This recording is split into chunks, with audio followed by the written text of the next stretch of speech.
Hello and welcome to another YouTube video of mine. Today's topic is don't judge anyone. How many of you out there have actually misjudged someone and ended up just misbehaving, just using the wrong attitude just because you misjudged them? Let me tell you about an Indian woman who married a British Indian man, and after marrying him and obtaining citizenship, she leaves him. At first instant, you would say, what an evil woman. What a selfish woman who just takes advantage. But here's the full story. The British Indian man of Hindu background brings her from India and makes her work as a chambermaid. The woman had been lied to and given false hopes that he would treat her very nice and like a princess. But he didn't do that. In fact, he made her work as a maid. At home too, she wasn't treated right.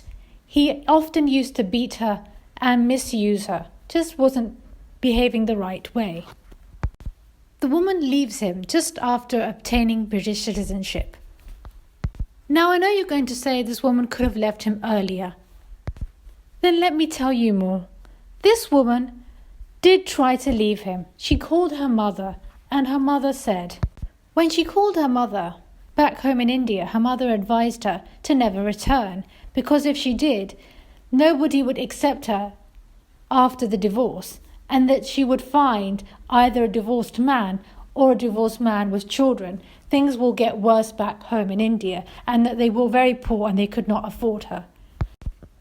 Now, it's not a right thing to call someone selfish. It's not like this woman did not try to take divorce at an earlier stage, but unfortunately she could not do that. Similarly, people like David Wood, Christian Prince, etc. criticize Prophet Muhammad without knowing the truth.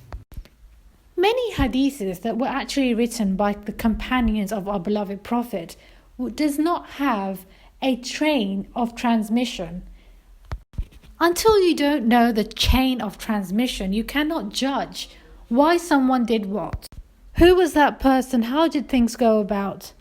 Not until you do not know the exact detail, do not judge anyone. How would you like it if somebody judged you? After a careful consideration, I have come to this conclusion that whether it's a Sahih Hadith or authentic Hadith, it has to have a chain of transmission. Until you do not know the chain, the first process, the second process, the situation, you should not judge. Because how would you like it if people judged you? Let's wait until Judgment Day and let the Creator be the judge. A blackened heart is what makes an evil person. So therefore, I believe that the Quran is the best, most authentic source. So far that there are Quranic and biblical apps where you just type one word and you can find many verses. However, at the moment there is no app as such for Hadith where you type one word and you find the Hadith in front of you and you can find the context.